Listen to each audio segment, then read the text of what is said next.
Bodybuilding is a selfish sport, no matter how you look at it, no matter how you try not to be, you have to eat, sleep, train.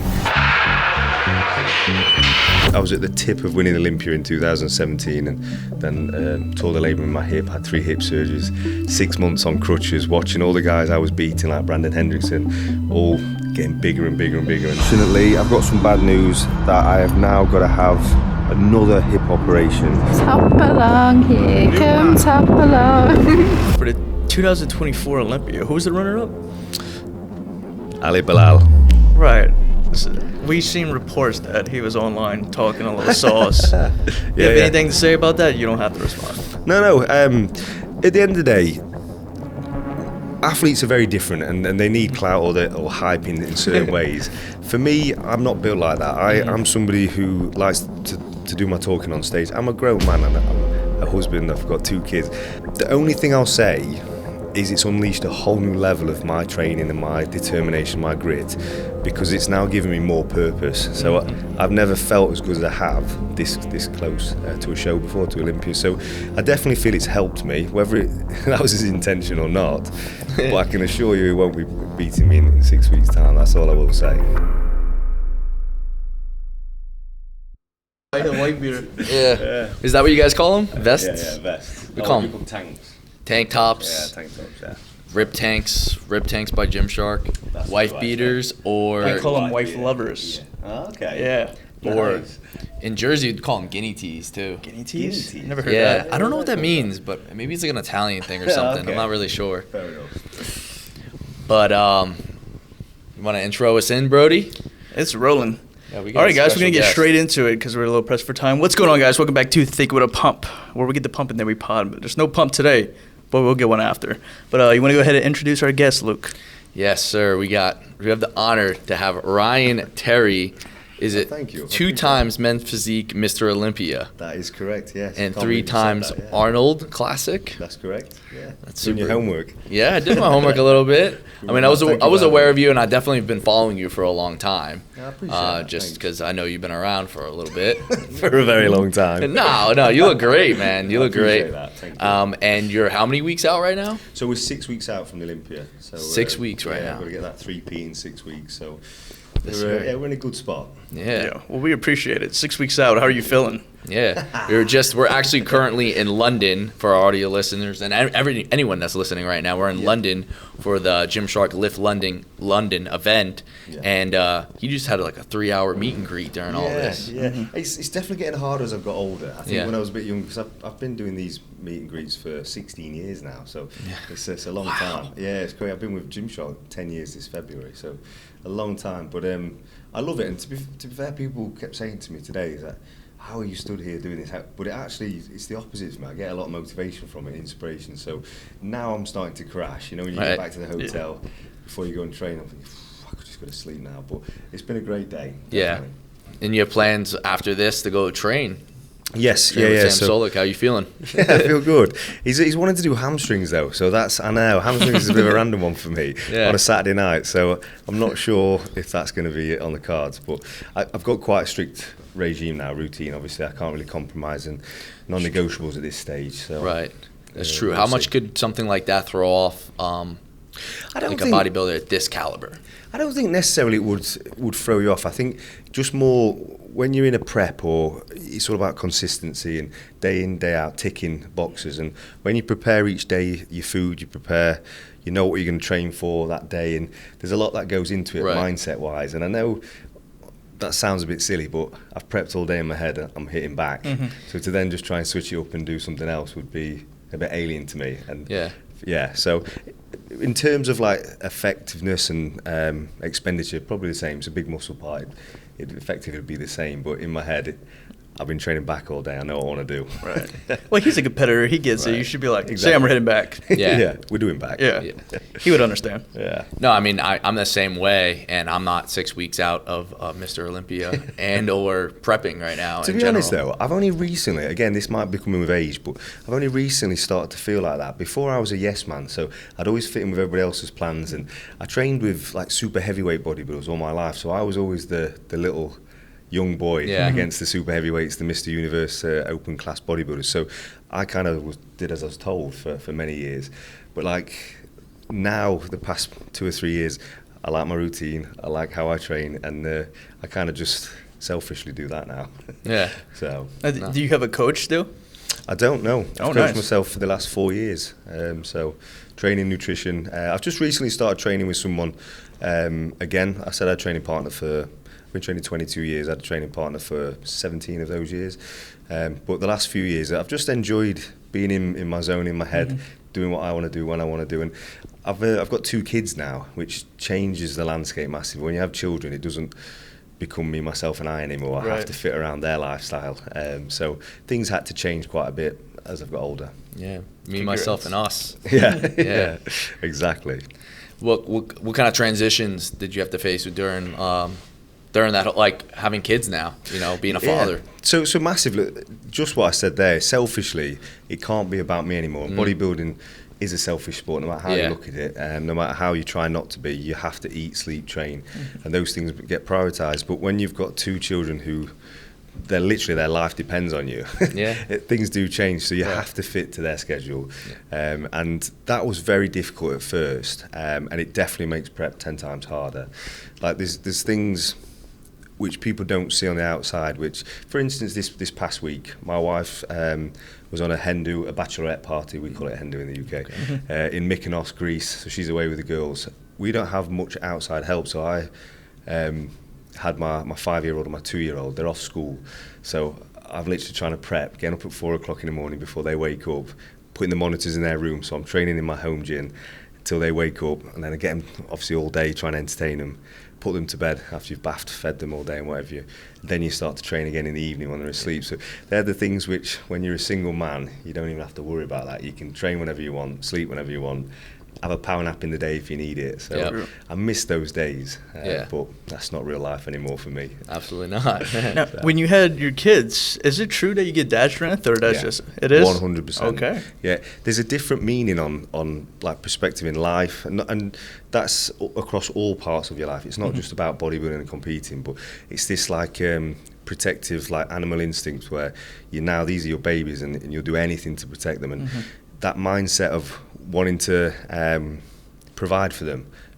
really does come out in you. So when I train, they're always at the forefront of why I'm doing this, and I definitely feel like they've elevated me in my training, because when they came along 4 years ago, probably my best 4 years of my competing career, I've won the Olympia, won the Arnold in that time, won the New York Pro, and they were always at the forefront of my why. So it definitely gives you a different meaning when you have kids. Oh, yeah. One day, you guys, you'll see. Yeah, 100%. yeah, no, Just take time with it. Just don't rush it. Yeah, no, of course not. Do you have are they boy, girl? Yes. So boy, I've got girl? a 5-year-old boy and a 2-year-old daughter. Nice. And it's scary because they always say life speeds up when you have children. And I was like, what kind of wording is that? Like, how does it speed up? And it really does. Like, my son starts full-time school on Monday in 2 days' time. And I remember it like it was yesterday, him being born. I was like, wow, where's that 5 years ago? Right. So yeah, it's definitely life-changing. That's Nice. crazy. Yeah. Yeah. I mean, I'd imagine so, because you're just like your life changes and they start to just grow so fast, and you're like, wait, 5 years? That means I'm 5 years older too. Yeah. The thing is, like, today was an eye-opener for me, and I think this was the first event was a real eye-opener, is that I was talking to people who are my age, 36, 37-year-olds, who have brought their sons to meet me, but yet they were showing me pictures 13, 14 years ago when they were kids, having pictures with me, and now they're showing me their 14, 15-year-olds with them who are starting the gym. I'm like, now that's scary. Right. Now you're really making me feel old. You're not. I mean, but it's good in an inspirational way, though. It did make me realise, like, I have been in the industry a long time, and it's nice to see that. I won't say I'm still relevant, but it's nice to know that the young generation is still taking something from what I'm doing. the evolution. Yeah, definitely. Generational. I know. I saw a lot That's of pretty pictures cool. of me 16 years ago today. Yeah. I was like, I've definitely aged a little bit there. But Nah, you're looking good to me, Ryan. I appreciate 100%. that. Thank Yeah. you. You said 37? I'm 36. 36? now, yeah. You look great for 36. Thank you. Yeah. I appreciate that.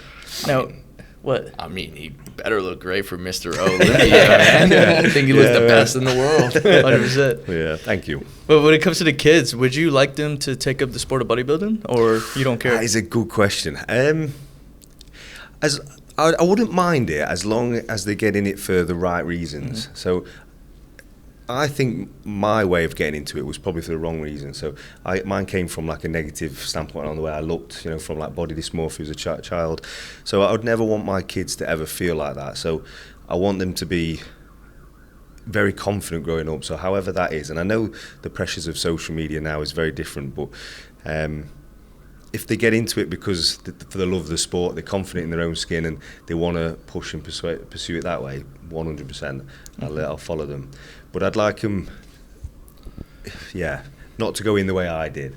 And although it did help me in a lot of ways because I pushed and pushed because of those fears and those insecurities, but I got a lot of injuries from that. So it swings and roundabouts. There's a lot of positive came from it, but there's also some negatives. Yeah. A lot of those injuries, have you talked about a lot of those injuries in the past? Like, or were they on the come up? Yeah, if people who have followed me in my career, they've seen pinnacle moments in my career where I've had step backs and fall backs because of my injuries. I've had 3 hip surgeries, a lot of pain. So a lot of like I was at the tip of winning Olympia in 2017 and then tore the labrum in my hip, had 3 hip surgeries, 6 months on crutches, watching all the guys I was beating like Brandon Hendrickson, all getting bigger and bigger and bigger and excelling and winning the shows that I was set to win. So it was very difficult at certain times. But never gave up. It just took me a lot longer than I'd first hoped. What's that like? 2017. You're ready to compete. Everything's going great, and then hip surgery. Yeah. How does that happen? Like, how do you overcome something like that? One, it was my stupidity and my ego. Male ego is how I did it. So, and it was at a Gymshark event actually. But in 2017, I was the Arnold Classic champion. I was second in the world, and I'd moved to America because I thought that was the missing piece. Why I wasn't Mr. Olympia yet. So everything was lined, and I was the favourite going into the show, and I'd invested everything I had, sold everything I had in the UK, went over to the US, me and my wife, or she was my girlfriend at the time, but we didn't know anybody over there. We just threw ourselves in the deep end, and a lot of my family saved up. We weren't from an affluent family, so all my family had saved up to come and see it. Friends from Australia, everyone had come over, and I fell from grace. I went from second to 6th, which again wasn't horrendous. She's still top 6 in the world, but in my eyes that was a huge failure, and I just plummeted into quite a negative spiral. And in that, we were doing events, and I just started to lose my way, and I ended up doing MMA with Conor McGregor's team in Ireland, Gymshark Ireland lift event. Shit. Yeah. And it was like Owen Roddy striking coach and Coach Kavanagh, John Kavanagh, and male ego got the better of me. I was fighting, and I'm not a fighter. I was a bodybuilder, and 2 hours later I tore the labrum in my hip, and ever since, even sat here now, I'm in pain with it. So it's something, a lesson hard learned. So you were sparring? Yeah, So like wrestling? So basically, it was silly. They put me with an ex-jiu-jitsu champion, and all the cameras were on. There was a lot of media around. Yeah. And he was a bodybuilder now. He used to be jiu-jitsu, and he turned into a bodybuilder.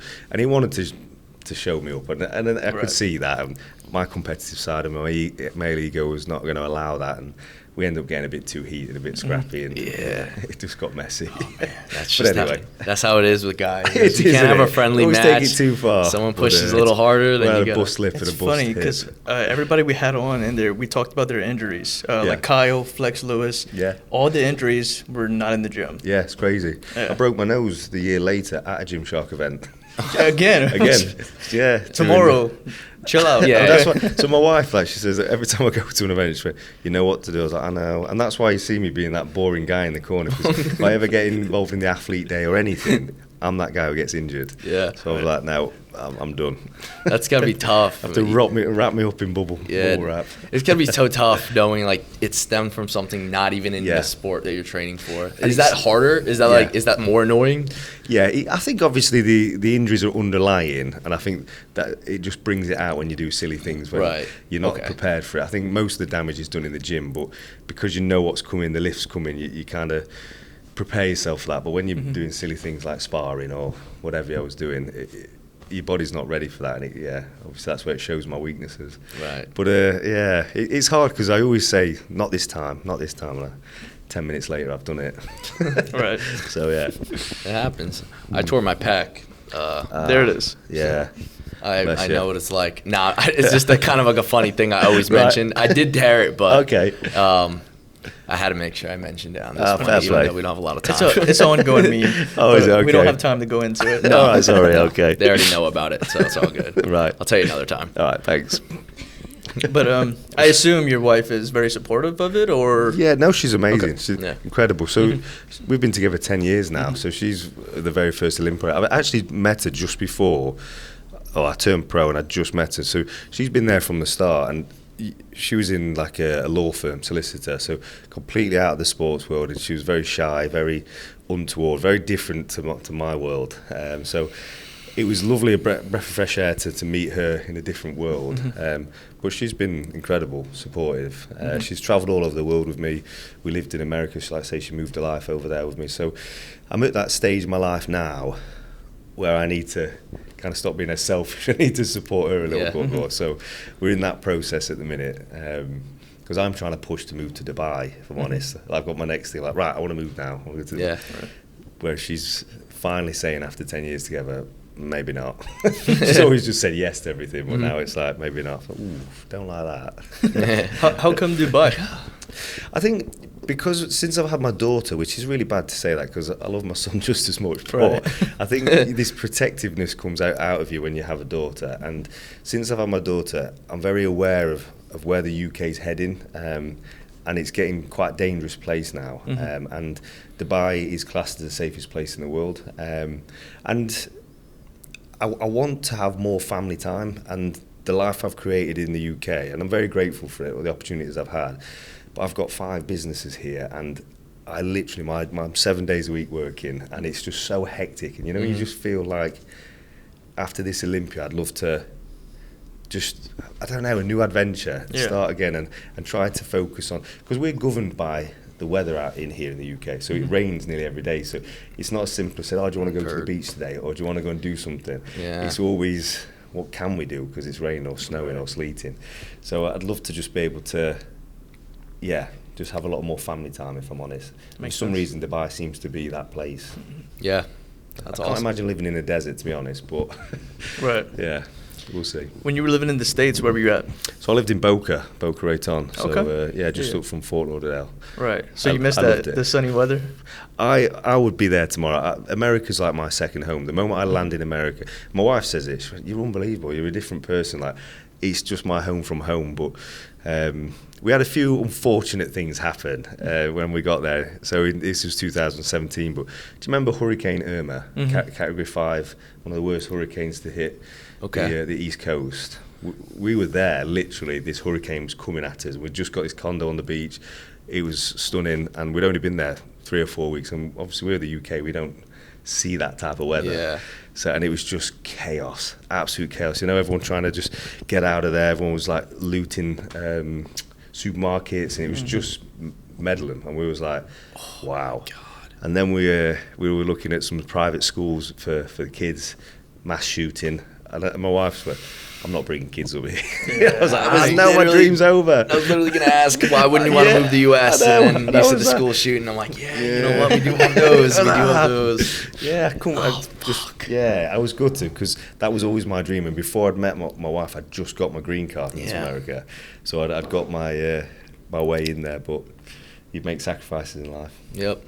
So Dubai makes sense. Yeah, trying. So she's agreed to come out with me at the end of the year, so that's where I'm at now. So in a few weeks we can go out after the Olympia and see if it's for us. Yeah, check it out. We'll see. That's awesome. Yeah. Hell of a sponsor. Alrighty guys, this video is sponsored by Factor. Guys, unfortunately summer is over, which means fall is here. So with shorter days, back to school, busier schedules, it can be tough to find time to cook. Look, I'll be honest, if I've had a busy day, I'm always gonna go with the ready to go meal rather than spending 30 minutes trying to cook something up. It's just too convenient. But it's not only about convenience, they're good. So good that even Luke can find meals that he enjoys, which y'all know how picky it is, that's hard. Factor has a wide range of meals you can choose from. They have all the options you could probably think of, including seafood with premium choices like salmon or shrimp. You guys know they have a wide range of food, but they even have a wide range of diet options, including Mediterranean. They have GLP-1 friendly meals. They also have keto. So with Factor, you get convenience, you get both flavors, and you get to choose from a variety of options that fit your macros and your diet. So for those reasons, I love Factor. And if you're looking to switch switch things up with your diet or just looking to try something different, I recommend Factor. Eat smart at factormeals.com/pump50off and use code pump50off for 50% off your first box plus 1 year of free breakfast. That's code pump50off at factormeals.com for 50% off your first box plus 1 year of free breakfast. This offer is only valid for new Factor customers with code and qualifying auto renewal subscription purchase. Back to the video. This is exciting stuff. Any other big things going on besides the Olympia? Yeah, so again, even though I'm trying to deload, my problem is, again, I'm a yes man. So when like business opportunities come up and so, I really find it hard to say no. And I always want to like delve into different industries, which I'm not accustomed to, and I want to learn new things, new businesses, different things. So I've just invested into the watch world. So I've got a watch company now, and it's been amazing so far. Just going over to Switzerland, seeing how Swiss-made watches are made, and learning how the custom movements are made, and just incredible. Very different to the world I'm in day to day. So that's what I'm working on with a release after the Olympia. You're a watch fan. You got a watch collection? Not as yet, no. Not to that degree. But we're building our own collection. So Nice. it's going. Oh, so you're gonna build your own brand? I've got my own brand. Yeah. So we've got about 10, 11 SKUs already. It's been its first year, doing phenomenal. We've just got Max Resnick, who's one of the most famous watch designers in the world. He's come on board. He's designed a one-off piece for us, which is it's pretty incredible actually. But again, that's the next year. Little sneak peek into what what to come. Exactly. That's one of your business. You said you have 4 more? Yeah, so I've got a coaching business. So I've been building. Everyone seems to have a coaching business, but I'm not somebody who can do the one-to-one stuff. Because if I go into something, I have to give it my 100%. And I know prepping for shows and stuff, I can't be somebody's coach one-to-one. So we've built like a platform, stuff like that, and it's taken, and my problem is I'm a perfectionist, so every time I go to release I'm like, no, I need to put more, I want to do this, so it's taken a lot longer than we wanted to, but I've got a coaching business which is going really well now. I've got a nice team infrastructure there which is building in the background. I own properties, so I've got quite a few properties now, like real estate, which I rent out. I own a gym, 20,000 square foot gym, which I built last year, brand new facility. Got a restaurant in there, got barbers, hairdressers, tattooists, beauty therapists, Botox, everything, recovery suites in there. So it's quite a big hub for everything that is. I've got RJT Limited, which is my sponsorships, and which is my main business. And then we have, what's the other one? Yeah, that's it now. Oh, and I've kind of put on hold Alta, which is my board short company for men's physique. So Gotcha. I've had that since 2018. That's been going really well, but I'm at a stage where I can't scale it because I've run out of time. Right. Juggling multiple businesses sounds like diluting myself too much. I've diluted myself too much, so I really want to home down this year, focus on the Olympia, and then start building each one individually again. Damn. How do you acquire that much energy to have a family, have some kids, still be on prep, and run 5 businesses? I don't know. It's crazy, really. Yeah, actually, no, it is crazy. Yeah, it is probably ludicrous, but I think I come from a very hard-working family. Like my mum raised us. There was 3 of us. I was the youngest of 3, and we were always taught to be competitive, and we were taught to work. So from 14, I was pot washing and even in a restaurant. And time I was 16, I had 3 jobs. I was doing house removals on a Saturday. I was a pot washer in the evening, and I was an apprentice plumber. So I used to do gas engineering, plumbing. Yep. So that work ethic was instilled quite at a young age, and I kind of don't know any other way. As soon as I have spare time, I'm lost. Right. And that's why I was thinking Dubai might help me in that respect, because it might stop me and slow me down and try to just enjoy a bit of downtime. That's the plan anyway. Heck yeah. We shall see. I think you deserve it. Yeah, I appreciate that. No. 100%. So, Yeah. So plumber, how long were you a plumber for? yeah, so I was a plumber for 7 years. So I got my gas engineer. I was working on site, you'll know actually, New Jersey gets really cold, doesn't it? So Yep. yeah. It's So really cold. yeah, in the UK as well. So like in winter, and I was on roofs putting like vertical flues in, freezing cold. Thinking, what the hell? There's got to be more to life here. Yeah. 100%. But, yeah, I did that for 7 years, but it was good because I've always liked starting a project and seeing a beginning and an end. Yep. So like I did get a lot of satisfaction, even though it was hard graft and dirty.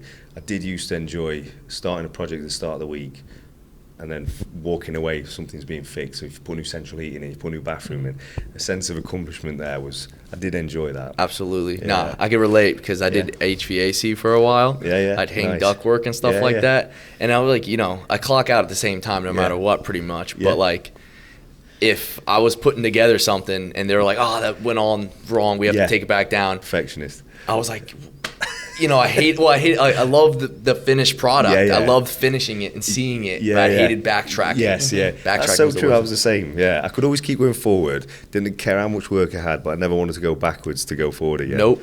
Very true. Even if the day was gonna end and we could pick it back up tomorrow, it's still so it just ripped me, man. I just hated that. But it's funny now we're talking about it. It's actually like a lot of memories rushing back now. Wow, things have changed a lot since then. Yeah. Crazy. But then it makes you appreciate where you are now. I think. Absolutely. If I'd not gone through all that, I don't think I'd appreciate as much as what I've got now.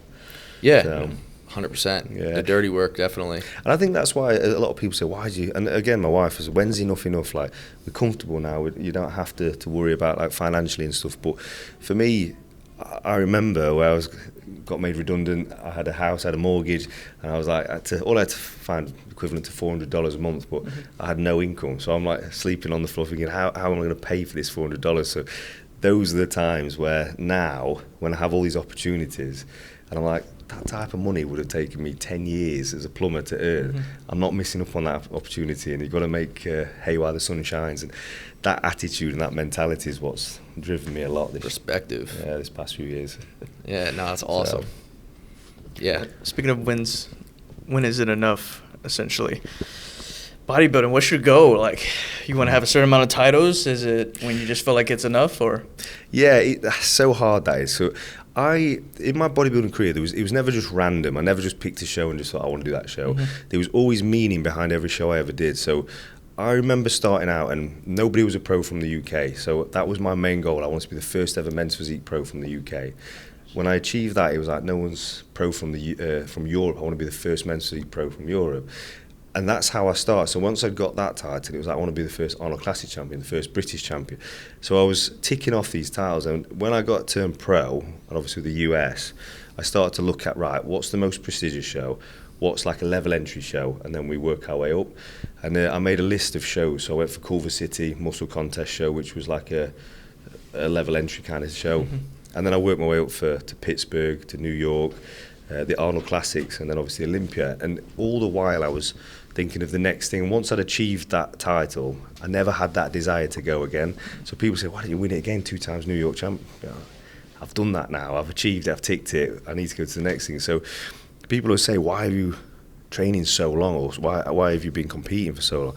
Because I'd never won that Olympia title. And I couldn't put it down because I'd put it on my vision board in 2013 when I started men's physique. I was going to be Mr. Olympia. So there was just this big non-tick next to the Olympia. I ticked everything else off, and I was like, it's not happening until I get that tick.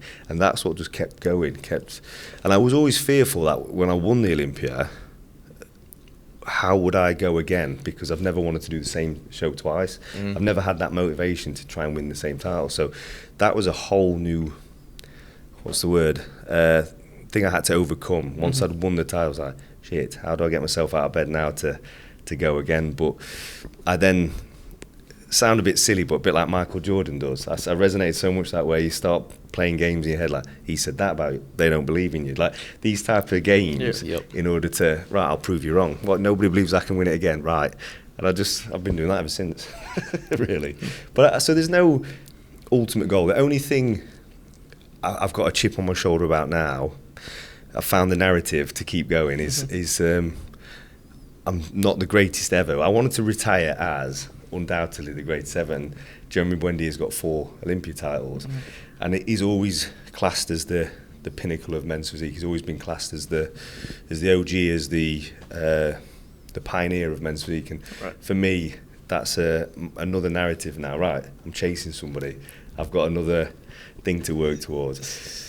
So yeah, it's difficult, but then at the same time, I don't want to be that guy who's just holding on, and then you're just willing to move on because they've seen enough of me. So I'd like to go out on top. I thought Chris Bumstead did amazingly with that, and obviously I'm not Chris Bumstead, but I would love to go out on top and retire as the number one. So we don't know yet. So we're thinking about 3 more shows then? Oh, that I can definitely confirm in not. 2 more. It'll be 2 more, but yeah. Okay, that's right. I did my Yeah. math wrong. That's okay. Well, you could say 3 more, because then you got 5, so you are more than Well, Jeremy. 5 would be cool. Yeah, you'd be I on would top. be 40 though. Or I'd be 39. Age That's- is just a number. Yeah, but when you've been doing it since 14, the body's telling me it's not just a number anymore. Yeah. Because it is hard. That is hard as well. Because when you look at, say, like Erin Banks, for instance, he's 37. You've got Brandon Hendricks, 38, I think he is now. So I'm actually still younger than these guys I'm competing against, but nobody sees them as old or anything, because they've been training a bit lesser time. Like Erin's been training 4 or 5 years, whereas because I've been in the industry since 2010, it's I seem a lot older, shall we say? So, But we'll you're see. not. No, true. Yeah, True. that's all that matters. Yeah. You're the OG. You're the OG. Thank you. Yeah, man. Well, we'll try and solidify that in 6 weeks' time. Heck yeah. I'll be rooting for you. You've been in the industry, Yeah. or since like 2010, you said. Yeah, What's- 2010. Anything drastic that you've noticed that's changed in that time span? Because that's like 15 years. Yeah, massive. It's crazy to see how things have changed over time. So when I started, social media wasn't a thing. It was all about the hardback magazine covers. So that was always my goal. Before Men's Physique came out, there wasn't even classic physique. It was classic bodybuilding.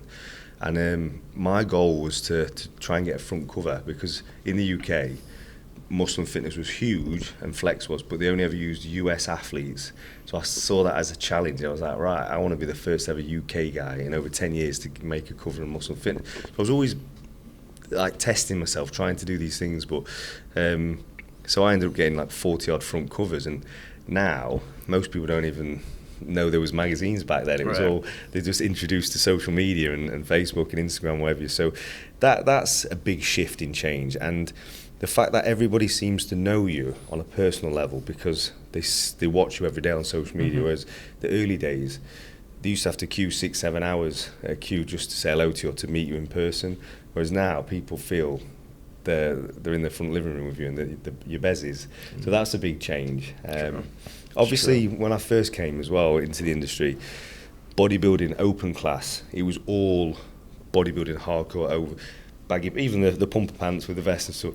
There was no fitness models, there was no like bikini girls or that sort of. It was just hardcore big ass blokes. You know, when you went around expos, whereas now it's very few and far between you see those guys. It's more the influencers and like the more attainable looks now. Right. So yeah, big shift in change. Yeah, he's looking at us. Yeah, It's like attainable looks. Not attainable. No, I didn't say that. He's insecure here. I didn't say that. Well, I don't know. I've said a lot of people said I look a lot bigger in person. today. Nice, good man. Just I to get say. that too. I feel like you're lying. I feel like you're lying. I don't know, mate. You look massive. Both look massive. But I think people forget that we're also like 10 years older than some of the kids that are asking. I don't need to know that. Yeah, nah, I'm just like, I'm Take it. Yeah, huh? No, it is super flattering. Yeah, good.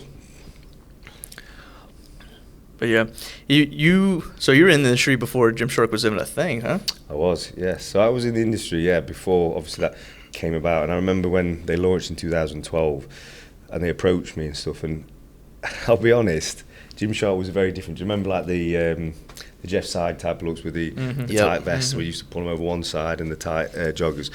I'm an old school bodybuilder, so I train in oversized hoodies. I've always trained in really baggy clothes and stuff, so it just wasn't my fit, if I'm honest. When they were walking through supermarkets and like malls with the I tops remember that, down yes. the way, so I was like, I can't do Yeah, that. to take the stringers off. That's it. Keep Yeah, it around their tight waist. around the waist. Uh-huh. I just couldn't do that. So it just didn't align with me. And every year they kept asking me to come over and stuff. And I'll be honest, it was when Steve Cook came. I had a lot of respect for Steve. Obviously, he was the poster boy for ON and doing all the magazine covers. And he was somebody I did look up to and aspire to be. So when he went to Gymshark, for me, it kind of legitimised the brand, and that was at the end of 2016. So that's kind of when I made the shift over. So yeah, Damn. Yeah, that's it's crazy to think though, because I knew Ben and all the guys before all of this, so they were at my wedding, and it was a very different Nice. type of just as friends, not as Wow. work colleagues and stuff. Yeah, That's so, crazy. Yeah, Yeah. makes sense. Damn. Well, look how like full circle. Exactly. Yeah. Looked Yeah. after me since. Yeah. Who would you say was your, I don't know, I guess back then your biggest inspiration for, like, besides Steve Cook maybe, that was actually competing, Yeah. doing what you were doing? So they weren't doing what I was doing, but in the industry at the time, I was very inspired by Flex Lewis. And the reason I say it, obviously, he's from over the pond with myself. And I loved his work ethic because he was always the first person into the expos, and he was always the last person to leave. So he had so much time for his fans, and it kind of even prioritised them over everything else. Like that was his main like focus when we were in expos and stuff. And I really respected that, and you could see the admiration from his fans. They were loyal fans because of that simple thing, just giving him your time. So that was something I really took on board and tried to perfect myself. I was like, that's who I want to be. So in that respect, and he obviously what he did on stage as well. So going against the mold, same as Dorian Yates, where it was hard for international athletes to go over to the US and make a name for themselves. So for them to like lead the way in that, I was really quite inspired by that. And each person I'm going to say now, I've taken something from their story. So Jay Cutler, he's a phenomenal person to everybody. He's inspirational to everybody. But I was more inspired because he hasn't got 7 titles, 8 titles. He's got 4, but he's still classed as one of the greatest, and if not the greatest. And it was because, again, his work ethic on and off stage. He owns most of Vegas, like commercial properties, and he was very clever with his money. He wasn't someone who just spunked it up the wall. He invested it right, and he set himself up for the future. And that was what I tried to. Every little bit of money I made, I was putting it somewhere, rather than just materialistic things. Right. So yeah, I always took a lot of inspiration from those guys. And then when you look at physiques, I was always inspired by Flex Wheeler. I never wanted to look like Flex Wheeler. I've always been inspired by bodybuilders, but I never aspired to look like a bodybuilder, but like an open class. But I just, as pure aesthetics went, I thought he had a phenomenal physique. I'm actually really happy you said Flex Lewis, because we just got him on the podcast recently. Right, okay. And when you were breaking down your just like all your businesses and how you just can't, it reminded me of Flex Lewis when he was telling us the same stuff. Yeah. And I think I mentioned it twice, that I was like, because we kind of just met on this trip. Yeah. And I was like, this is gonna be good, because I know it's like last minute, we're trying to make this happen, but I was like, he gives Flex Lewis energy. I was like, he gives really good energy, and I was like, I'm a lot more excited now, because I wasn't really sure. You never really know with like, of course. Guests you haven't met yet, and a lot of the times we do a workout beforehand. Okay, yeah. That's why it's called Thinking with a Pump. I know. I'm sorry we never got to do that. Let's No try and worries. we'll put a plug in that. We'll do a part 2, and we'll get that part 100%. done. We'll get that in the future. Definitely. But where was I going with that? Usually that, like, if we're just meeting someone for the first time, the workout kind of breaks the ice. You kind of you kind of get their sense of humor. You banter a little bit, and then when you get on the podcast, it goes a lot smoother. Yeah, definitely. I get that. With you, I just knew, like, hecticness of, like, Lift London, all the Gymshark stuff. But when I talked to you just briefly, I was like, oh, we're good. We're all right. We're okay. I was like, we're in good hands. He's I think normal. we're good. Yeah, so he's not a diva. So you guys are you guys good friends, or? Yeah. So actually, that's why I moved to Boca, because Flex was there at the time. So it was just a nice. He was kind of like, I wouldn't say mentoring me, but he was just guiding me in certain ways of how to conduct myself in the US, because it's very different to the UK, and who to be around and that sort of thing. And so I trained with him and Dallas McCarver, like, rest in peace, before he died and stuff. And I took a lot from them guys. That's and awesome. We actually did stem cell together at the start of the year, me and Flex. So he did the week before me, but we went to Colombia, Medellin. Yeah. Obviously he's had quite a lot of injuries of late, Flex. So he was talking about those too. Bless You're not alone. I know, I feel for him. Again, all outside of the gym. But that's for reference. He tore his on a dirt bike, or his son's was his on a son's bike? electric bike, wasn't it? EV bike. Yeah, it's crazy.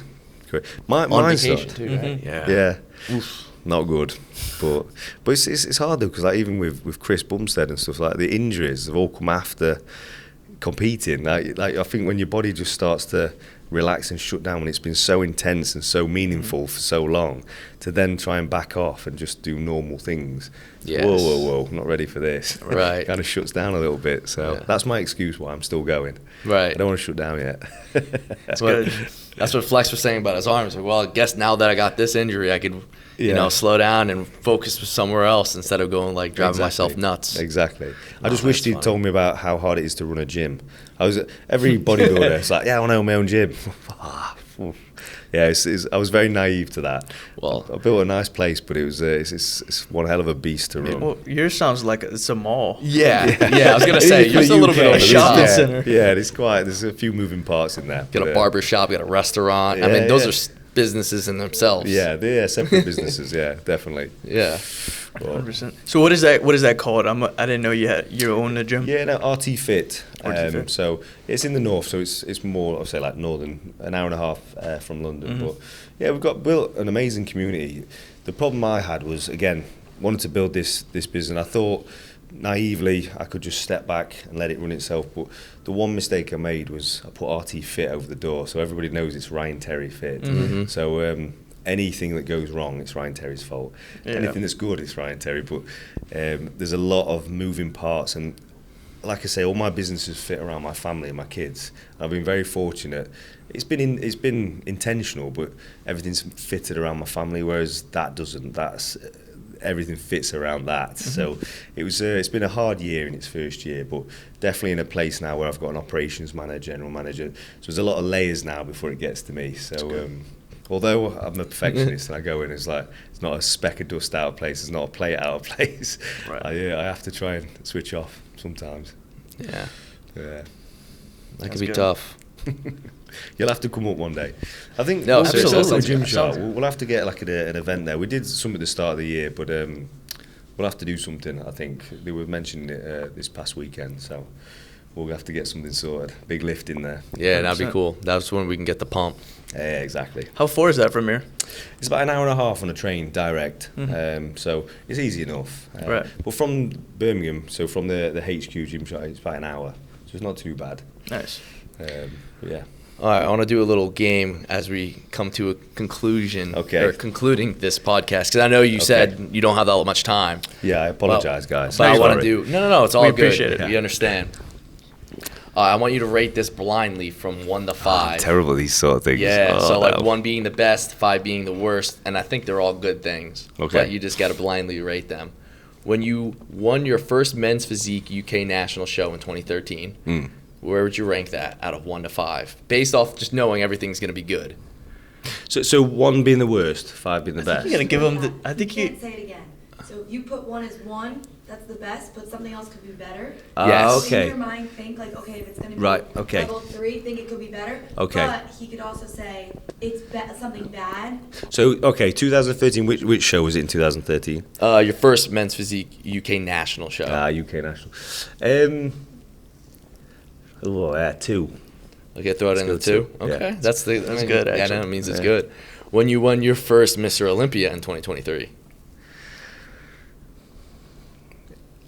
I'm going to say 3, actually. Okay. For the wrong reason, yeah. Okay. I'll delve into that more after, actually, but yeah. When you were able to quit your job in gas engineer plumbing to do bodybuilding full time.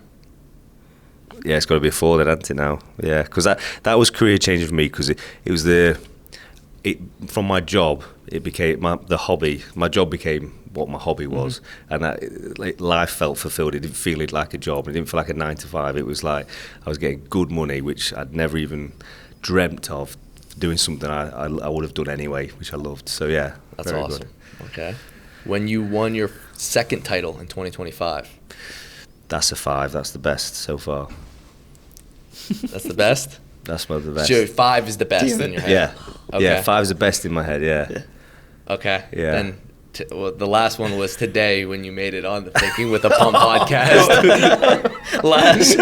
Sorry. I mean, that's honestly, you probably ranked that perfectly. Yeah, apologies. The reason I say is, so the third one, 2023, that should have been 5, and that's what I worked my whole career on, focused on, and that's all I ever, every year I stepped off Olympia stage, I never thought about celebrating a third place or second place. It was like, how do I get back into the gym to become first? So I was obsessed with it 365 days a year.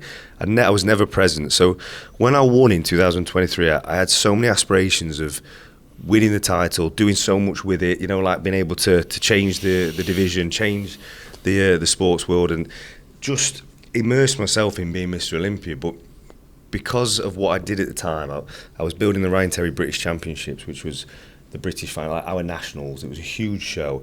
I just had a newborn in the house. I was building the gym, and I was competing. So I won it, and I was absolutely exhausted. I'd done like 6 months of like no sleep trying to build the gym. I had 40 contractors. It was just such a hectic, crazy time. The next day I was on a plane back to the UK, so the Sunday after I'd won. And by the Monday morning I was in a skip outside this building site in the rain, pushing down cardboard boxes, cleaning plaster up, and I didn't do anything with the title because the gym had to be open in 4 weeks. So I never got to celebrate the way I wanted to, and it really did hit me hard. I was so aggrieved by it because I was like, I robbed myself of that feeling, and and it was really hard, because that should have been a 10 out of 10. Wow. So yeah, that's why I was at 3. But the 25 one, or the 24, sorry, the last one, I promised myself, one, it was to prove that it wasn't a fluke, that it wasn't a one-time hit. I was the best in the world at that time, and I solidified it. And it was 2, to have my wife and everybody there and just immerse myself in being Mr. And it was the most emotional weekend I've ever had. I didn't stop crying. Like, it was crazy. It all didn't sleep for 2 days, and I was just, on cloud 9, and I'll always remember. I get shivers actually with saying it. So yeah, it was incredible. That was a great breakdown. Yeah. Sorry, You didn't ask for that, but I'll tell you. No, you're good. Should have mentioned the podcast earlier. Just to get you. Yeah. We have a second round of this. Okay, let's go. Yeah. Now I know what's. This one's tougher. Oh god. When you first got recognized by a supporter fan, so this is more vague, less specific. Okay. What would you rank that? When you first got recognized, like in person. I'm gonna rank that lower, so we'll just go 2. Okay. I keep thinking 1's the best, 5's the other. Oh right, so I'm saying 5's the best. No. We're gonna keep it the same though. Yeah, 5's the best. Yeah, and okay. then, So 2. 1's the worst. Yeah. 2. Okay, 2. Yeah. When you became a husband. Is my wife watching this? 5. No, I'll go. Yeah, no, 5. I would say 5 actually. Okay. No, 4. We'll go 4. Sorry, babe. We'll go 4. Okay. So it's nearly there. Good. When you became a father. Yeah. That's why I corrected myself. Yeah. I'm a 5 when I became a father. Okay. 100%. I like it. When you won your first bodybuilding purse, like your money, like the prize. 1. Yeah. It was never driven by money when it came to bodybuilding. It was just the titles. I didn't have a clue what I was winning. I didn't even know what I won last year at the Olympia. It's never been a thing for me. Obviously, it's a little bonus, but you'd never, if you did it for the money, for the prize money, you'd be, Probably never you'd be bankrupt. As well, too. Yeah. I don't think you win a whole lot, right? No, not at all. Okay. And then the last one is when you're eating your first meal after a competition. Ooh, that is a good. I think that would be 3. Was that 3? Yeah. Yeah, I would say 3. If it was the next day, because normally, which bodybuilders don't tell you, or you don't think about that, is when you diet, the day before you're carbing up, so you're not hungry because you've been hungry for 16 weeks, but the day before you're eating so much food, you're actually kind of sick of food because you're filling up. The day of the competition, you're having sugars and you're having stuff backstage before you step on stage to pump up. So typically, when you step off stage, it's not the first thing you think of, right, I want to go and have. I never do. I'm never that hungry because so it's the next day I'll get up. I'll just eat my normal food on the Saturday night, which is really boring, I know it is. I love porridge, so I'll just have a bowl of porridge and my salmon.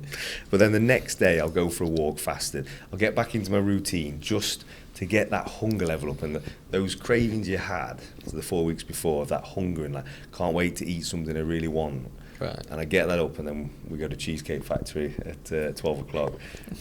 But not for the cheesecake, though. I go for the smokehouse burger, sweet potato fries, Oreo milkshake. That sounds good. Ayo. Yeah, that sounds perfect. Oh, incredible. I'm salivating now. What's happening? I think he's got a contract with That's a sponsorship. Code Ryan 10, Cheesecake Factory. Cheesecake Factory. Yeah, no, he looked at the camera. Oh, that's funny. Yeah. Damn, Oreo milkshake and a burger. Yeah. That's good. Thing is though, like I've never been into like, you know, like that McDonald's, them type of burgers, it just messes my stomach up. But for some reason, Cheesecake Factory, it's a quality burger, it's a proper steak burger. Yeah. So it doesn't mess my digestive tract, but it's incredible. So you don't go crazy after your shows or nothing? I did it once in my early days, and I was in a mess. Sorry. Messed up my digestive tract up. I didn't go to the toilet for like 2 weeks. I was just in such a mess. And I was like, why did I do that? Yeah. I didn't need to do that. I've never needed to do it since, actually. So, because I enjoy my food. Like every meal I have in the day is different. I never have the same meal twice. And I just crave more of it. So when I step off stage, I just want more of the same food. So I'm quite fortunate in that respect, that I don't crave certain sugary things. And when I start dieting, for 16, 20 weeks, whatever it is, I forget about that type of food. I don't touch it, I don't go near it. So my body gets used to not having it and, forget the taste of it. That's interesting. Forget the taste of it. That's Forget the taste of it, yeah. That's a weird feeling. Yeah, so I have Must be. refeeds, but it's the same food, but just lots of it in one day. I never have a cheat day. I could think of what an Oreo milkshake tastes like right now, and I haven't had one in a while. To be honest, I know I've just contradicted myself because I can taste that now as well. Sorry, because you are in prep right now. What's That's happening? not my 6 weeks at out. all. You brought up No, the it's all burger. You good. brought up the I know. cheese. Sorry, Yeah. that was my podcast. Sour questions, actually. So Yeah. it's falling on us. I'm sorry. It's all right. It's all good. He's locked. He's a vet guy. So Don't you worry about it. So we do in our circle. It's called mental toughness. But I had to bring through COVID. I had to prep in Dubai for like 18 days before. You know, when you had to do all those quarantining. And like the guys I was with, my physio, my team, they were having lotus biscotti spread, and like meter-foot long pizzas, and it was just insane. And we got it into a joke as in mental toughness, how much I can withstand, and it became a joke. So in the apartment every night they were ordering so much hit, and just to put it in front of me and eat it in front of me, I was like, come on, Dad. Yeah. Just these sick twisted games we did. Yeah. So we're okay in that respect. I've been through worse. that's messed up. Yeah. For the 2024 Olympia, who's the runner-up? Ali Bilal. Right. So we've seen reports that he was online talking a little sauce. You have Yeah. anything to say about that? You don't have to respond. No. At the end of the day, athletes are very different, and they need clout or hype in certain ways. For me, I'm not built like that. I'm somebody who likes to do my talking on stage. I'm a grown man, and I'm a husband. I've got 2 kids. I haven't really got time for that. And it's not the person I am. It's not who I am. I'd not be being true if I start trying to throw shade back or whatever. But the only thing I'll say is it's unleashed a whole new level of my training and my determination, my grit, because it's now given me more purpose. So I've never felt as good as I have this close to a show before, to Olympia. So I definitely feel it's helped me, whether that was his intention or not. But I can assure you he won't be beating me in 6 weeks' time. That's all I will say. There we go. Yeah, definitely. Just fired you up. Yeah, Love no, it. I'm having to withstand. I'm getting so many likes. He's getting amped up. He's like, I want to go train. Let's go. I don't give a fuck about the shit talk, but I'm gonna beat you I know. worse now. It is hard though, because I've seen it, but I've always never been in the firing line. So it's always been Brandon, Jeremy. Like they've always had beef over the years, and I think because I'm the Englishman from across the pond, like I've always just steered clear of it. I've never been in it, so it was, I say, difficult. It was hard to hear in certain things when you're hearing these things come at you, these comments come at you and stuff. But then you realise it's just all talk, and you just need to lock in, focus, and use it. And to be fair, it has helped me a lot. So I'm thankful of it. Keep it coming. Yep. The results will speak for themselves. Exactly. Yep. Well, we appreciate you taking the time to come on. Is there any last message you want I'll to just say, thank you. You've both been great, and I apologise. Obviously, we've had to cut it short. But, No, thank you so much. But that last little question there has fired me up to go and train now, so I Hell appreciate yeah. that as well. No, we got you. That was the. Thank you. It's our pleasure. No, I appreciate you guys. Well, Absolutely. Thank you again for your time. And No problem. Yeah. Go Best have of a luck. great workout. All right. best of luck in six weeks when Thank you you very much. take that 100%. next. Thank you, Absolutely. guys. Thank Mr. you so Olympia. much. Thank you, mate. Really appreciate Thank it. you, Ryan. Cheers, guys. Cheers.